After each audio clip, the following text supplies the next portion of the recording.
What makes a fragrance iconic? What makes it classic? You know, you have to think about the fragrances that have been around for so long that they really offered something different and pivotal from the moment they were released and really stood the test of time. So I would say that classic and iconic fragrances, they don't necessarily need to be old, but they have to really show that they've proven themselves and influenced many fragrances that followed it. So today I want to share with you guys some classic, iconic fragrances that everyone who's a fragrance lover needs to smell throughout their fragrance journey to really get a great understanding of how other fragrances were influenced and kind of develop a timeline in your mind of the flow of changes in the fragrance world, the eras, as it were, that fragrances have gone through. So if that sounds like something fun and interesting to you, then stick around. If you're new here, my name is Yana. This is The Scented. We do all the fun fragrance things. Please subscribe to this channel and we will do them together. So I'm gonna go in a timeline order, starting with, of course, none other than Chanel No. 5. Chanel No. 5 is now known to be a classic aldehydic type of scent associated with Hollywood stars like Marilyn Monroe, who was known to wear this fragrance to bed. Now, story goes that the composition that was No. 5, the perfumer had actually told Gabrielle Chanel that, oh, it was like a little bit of an overdose of that particular aldehyde, but she actually loved it so much that that was the one that she had selected from the batch. So it became that iconic, soapy, classic feminine scent. And this is really the main pillar of aldehydic fragrances. When people say aldehyde, most people's mind goes to Chanel No. 5, and you will smell this soapy quality. The way that I describe it, when you smell that first burst of this fragrance, it's almost like somebody's blowing soap bubbles into your face, and eventually it develops into quite a different scent. But this is that classic fragrance that everybody is so familiar with and knows, and has influenced so many fragrances that followed it. Even a lot of fragrances to this day, I notice, carry some classic touches of Chanel No. 5. Then we move on to Guerlain Shalimar. I do not have the original. I have the Soufflé de Lumière version, which I personally really love. But the original Shalimar, it came out in 1921 as well. There were some tweaks that had to be done because there was a name trademark issue, and then it got re-released in 1925 under the actual name Shalimar. So this is a smoky benzoin resinous scent, very complex, very deep, intense, rich, vanillic, and this was known to be the bad girl scent, very, very popular with the flappers. And there's a very beautiful romantic story behind the scent and what inspired it in the gardens of Shalimar that I will not get too into, but that is all available online if you want to read a little bit into it. The scent of Shalimar itself, I personally can't wear the original Shalimar, but I've smelled it many times. I've tried wearing it. It's a bit too intense for me. This is my preferred one, which is kind of a fluffy, lighter, more citrusy lemon version of it, but it does have this sort of almost like a masculine quality, but a sweetness and very deep, complex, resinous quality to it. So something that I think is really worthwhile to familiarize yourself with, and that way it would be really cool to see how it developed and found itself in other fragrances that you can often even find today. Now, those two fragrances I'm sure you guys have heard of before, but there's another one by Robert Piguet. It's called Fracas, and I don't think that too many people have heard of Fracas, but Fracas is a very intense, rich tuberose scent. There are so many notes in that fragrance, but it's a very rich, creamy, intense, very potent tuberose scent. Actually, I don't own this fragrance because it's a bit too much tuberose for my liking, but I can appreciate what it is and how it has influenced the tuberose obsession even that we see today. So many modern day fragrances have this sweet tuberose tweak to it, and it's very cool looking at those iconic fragrances and seeing the original scent profile and seeing how it has developed throughout the ages. I had a really nice fragrance, the Madonna Truth or Dare Until It Went Sour, but that one was really a really nice take on it, quite similar to Fracas, but a little bit more friendly. Anyway, it's a shame that that one's discontinued. But then we move on to what I have here in this magical little pouch, and this is the old YSL Opium. I, as a collector, decided to track down the original with a little tassel, paid a pretty penny for it, but it was worth it in order to really learn and explore the scent. The top notes have definitely faded, and when you just smell it off the bat, it smells like alcohol right now, but it does still develop into this rich, spicy scent, and that spicy scent profile that Opium offered. The Opium is not Black Opium. Black Opium is a completely different fragrance. So this is not a flanker of Black Opium, or rather Black Opium is not a flanker of this at all. So it's a little bit confusing that way. But Opium is another rich, kind of smoky scent. This one has a lot of clove in it. There are a lot of spices in there, a bit of smokiness. It is, I would think that this was influenced by Shalimar. Anyway, it seems that way with those rich elements of the like balsamic quality, myrrh, you know, like the actual incense, the spices. This is quite a powerhouse scent, and it was very popular, and it's quite a statement piece type of scent. Even the original Opium today, I think, is still very, very popular, but I don't think it is quite so popular with like the young population anymore. Anyway, it's not a scent that I personally wear.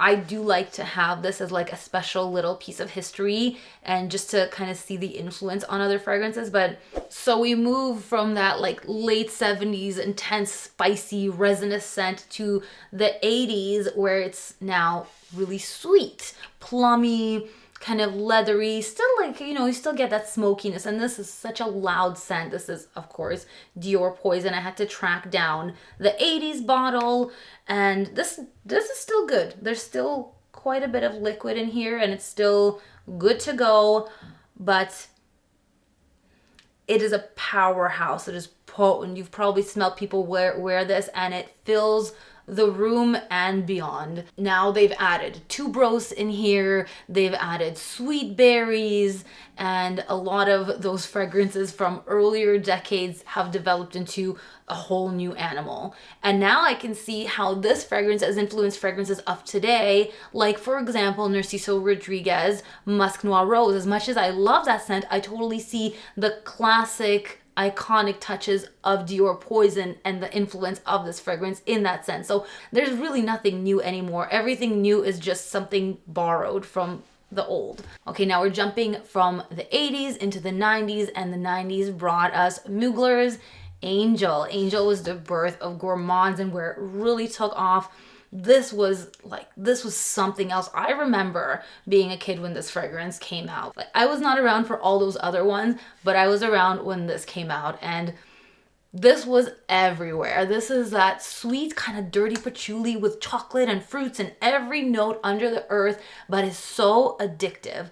Like, it's sexy, it's kind of dirty, it's cool, it's sweet, it's weird, and it's fascinating and like mesmerizing. And after this was such a hit, I think this is when like gourmands really started to take center stage, and so many other sweet fragrances came out. And this one still, I think, is held in really high regard. Everybody still really likes the scent. It's been reformulated so much, and I have so many versions of this scent. The like Taste of Fragrance limited edition ones, like Liqueur de Parfums and all of those, they were like really cool twists on the scent. I really love the scent. This is a scent that I don't usually wear myself, but I just love smelling it out of here. There's something incredibly addictive about Angel. So then we get Coco Mademoiselle in 2001, and this is not a gourmand, of course. This is a patchouli scent with rose and citrus. So this kind of did a little bit of a youthful take on Chanel fragrances. This still has classic elements of the Chanel style, but this became so popular, I think, with the younger group, because now it made this like elegance and luxury a lot more relevant to the younger crowd. And I find this is like a perfect balance between citrus, rose, and patchouli, because even people that are kind of like scared of any of those notes, people that don't like rose-centric fragrances or don't really like intense patchouli fragrances, like maybe you really didn't like Angel, but you were likely to still enjoy this. And this was, and still is, a massive, massive compliment getter. Everybody just seems to like the scent, and I think it is one of the best sellers in the world still to this day, super relevant, and a lot of fragrances have been influenced by this, and this has been influenced by so many fragrances. And 2002 brought a very different type of fragrance, which was Dior Addict. This is a vanilla scent with white florals, and of course it's like now changed, the formulation has changed, and it doesn't quite smell exactly like the original, but it's still very, very similar. And now I can see how this has been influenced by the other ones that I've mentioned. So like Fracas and like Shalimar. Now I see the influence in here where it's like, oh, now I get this a little bit softer vanilla, and there's white florals in here, and we've intermingled things.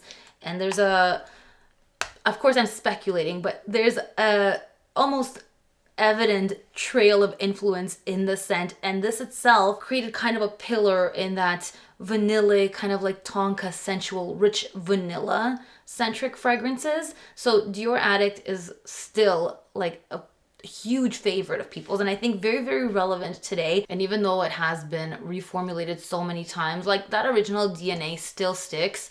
I think it was one of the sexiest and rich womanly vanilla scents with touches of white floral. It is addictive, so very aptly named. And then in 2005, we got Flowerbomb from Viktor and Rolf. This became super iconic too as one of the first fruit chuli fragrances. So this like sweet patchouli scent. So obviously a little bit influenced by Angel. Not that they smell similar, but you can see the trend and how fragrances developed. So this is a very likable scent as well. Definitely sweet.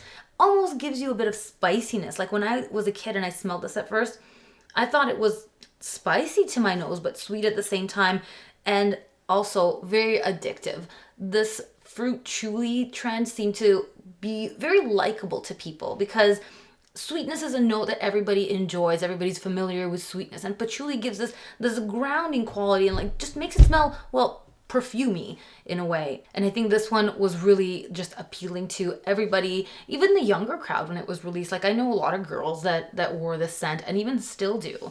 And then Flowerbomb became so popular that, of course, how could Lancome hold back? They came out with La Vie est Belle, and La Vie est Belle is also a fruit chuli scent, often compared to Flowerbomb. And in some ways it is similar. I find this one quite a bit sweeter, and if it were my personal preference, I would say Flowerbomb, but this is not about my personal taste. This is just about the iconic fragrances that everybody should try. And well, Lancome La Vie est Belle I think is important because so many fragrances smell like it. It has endless flankers, and it just keeps going and going and going. It is like, it just will never run out. Like something about the scent is just captivating to the general population, and it is the most gifted, the most like beloved, popular. Like I smell this fragrance so often when I'm out and about, even at the park. Like I remember over the summer being at the park and smelling this, and I'm like, who's wearing this fragrance in like 40-degree weather? But that's what it is. It is just so popular. I feel like people sometimes they'll think perfume, and the image that comes to mind is just a bottle of La Vie est Belle. Even when you look for like a gif or a sticker of just perfume, just the generic like perfume, you'll see an illustration of La Vie est Belle. If you don't believe me, go on Instagram on your stories and click the little sticker thing and then just search perfume, and I guarantee you that you will see a little like picture of a bottle of La Vie est Belle. And La Vie est Belle came on the scene in 2012, and then in 2015, well, this is kind of a modern classic, but I think very worth mentioning because this has just taken the fragrance world by storm. And you guys know Baccarat Rouge 540 from Maison Francis Kurkdjian is the only niche fragrance on this list, but I think it has really taken such center stage that it needs to be on this list. It feels like this is a fragrance that just everybody needs to smell because in fact it has influenced basically almost every new fragrance release that has come out since this has been released. I mean, obviously I'm exaggerating. Maybe only like 50% of fragrances that have come out have been influenced by the scent, but the influence is there.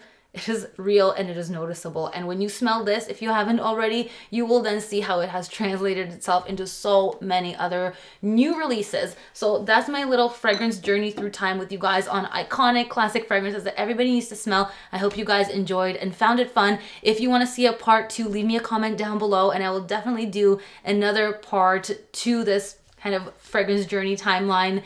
Let me know what fragrances you think are iconic and everybody needs to smell. And I'll see you guys in the next video. Thanks for watching. Bye.